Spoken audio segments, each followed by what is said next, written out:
राजस्थान के विख्यात लेखक, कथाकार, व्यंग्यकार विजयदान देथा, जो बिज्जी नाम से लोकप्रिय हैं, उन्होंने 800 से अधिक कहानियां लिखी।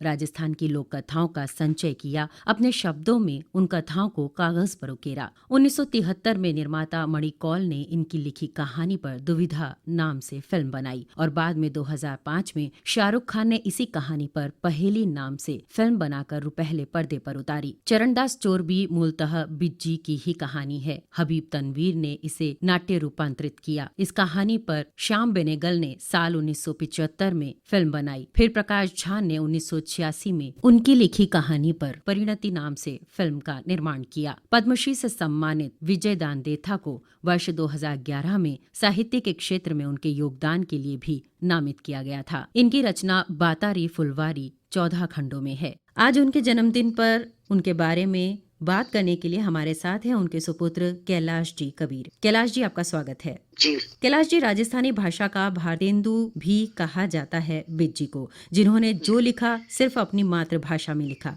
यानी राजस्थानी में। ऐसा क्यों? नहीं, ऐसा नहीं है। उन्होंने राजस्थानी में लिखने के पहले हिंदी में खूब लिखा। खूब सारी कविताएं हैं, खूब सारी कहानियां हैं। एक उपन्यास भी था जो हिंदी में था।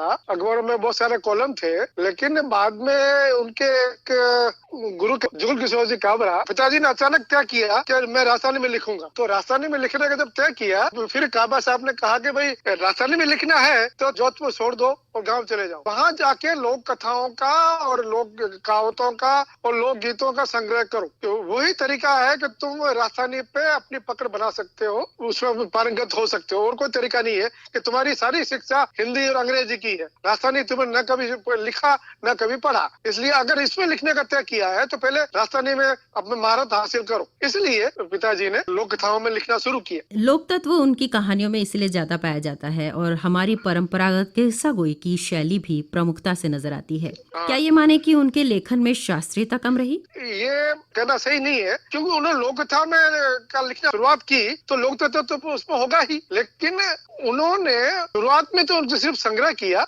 लेकिन बाद में उन्होंने लोक कथाओं को बीज रूप में लिया और उसको अपने तरीके से विकसित किया। इसका सबसे बड़ा एग्जाम्पल मैं संक्षेप में बताऊंगा आपको कि दुविधा कहानी जो है विजयदान देथा की, जिसपे वो मणि कौल ने फिल्म बनाई और उसी कहानी पे तो ये जो दुविधा कहानी मूल रूप में लोक कथा जो विजयदान देथा सुनी वो 1.5 पेज की थी और उन्होंने उसको बाद में करीबन 18 पेज की हो गई। और उसमें मूल लोक कथा में जो मोटिव था कि भूत का पति के रूप में आना और सहवास करना, इसी मोटिव बिज्जी ने लिया। बाकी पूरी कहानी बदल दी। मूल लोक कथा के अंदर भूत विलेन होता है और बिज्जी की लोक कथा में भूत नायक हो जाता है। और मूल लोक कथा में जो नायक था वो यहाँ गौण पात्र हो जाता है। और जो गौण पात्र था उस सेठ की पत्नी लोक कथा के अंदर, वो बिज्जी के अंदर सबसे बड़ा पात्र उभर के आता है। लोक कथा के अंदर उस का मैसेज था अंत बुरे का बुरा, और बिज्जी की लोक कथा के अंदर ये अंत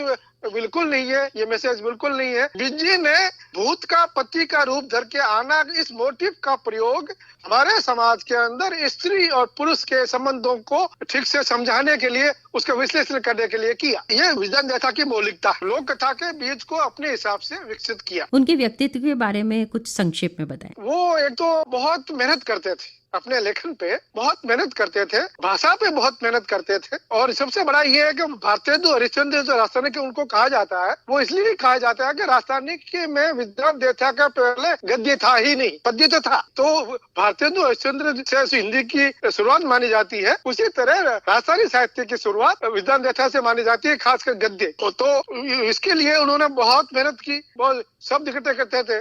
फॉर एग्जाम्पल, एक कहानी का कुमार का पात्र है, तो वो कहानी लिखने के पहले वो कुम्हार के मिलते थे और कुम्हार की जो घड़ा बनाने की, बर्तन बनाने की जो प्रक्रिया है, उस प्रक्रिया के सारे शब्द, मूल शब्द वो इकट्ठे करते थे और इकट्ठे करके अपनी कहानी में पिरोते थे। और लगता नहीं था कि उन्होंने सयास का प्रयोग किया। वो पढ़ते बहुत थे, उन्होंने कहा पढ़ेंगे नहीं तो हम कथा कहानी लिखने की जो कला है उसमें पारंगत कैसे होंगे। तो उन्होंने पूरा विश्व साहित्य, न केवल हिंदी और बांग्ला बल्कि फ्रेंच और रशिया और इंग्लिश स्कूल में पढ़ा उन्होंने। तो ये उनके संक्षेप में कह सकता हूँ मैं कि उनके व्यक्तित्व के ये खास पहलू था। विजी ने राजस्थानी साहित्य को बहुत कुछ दिया। आपने उनके व्यक्तित्व और उनकी लेखनी पर हमसे बात की, आपका आभार। तो ये थे श्रोताओं राजस्थानी साहित्य के महान लेखक विजय दान देथा के सुपुत्र कैलाश कबीर।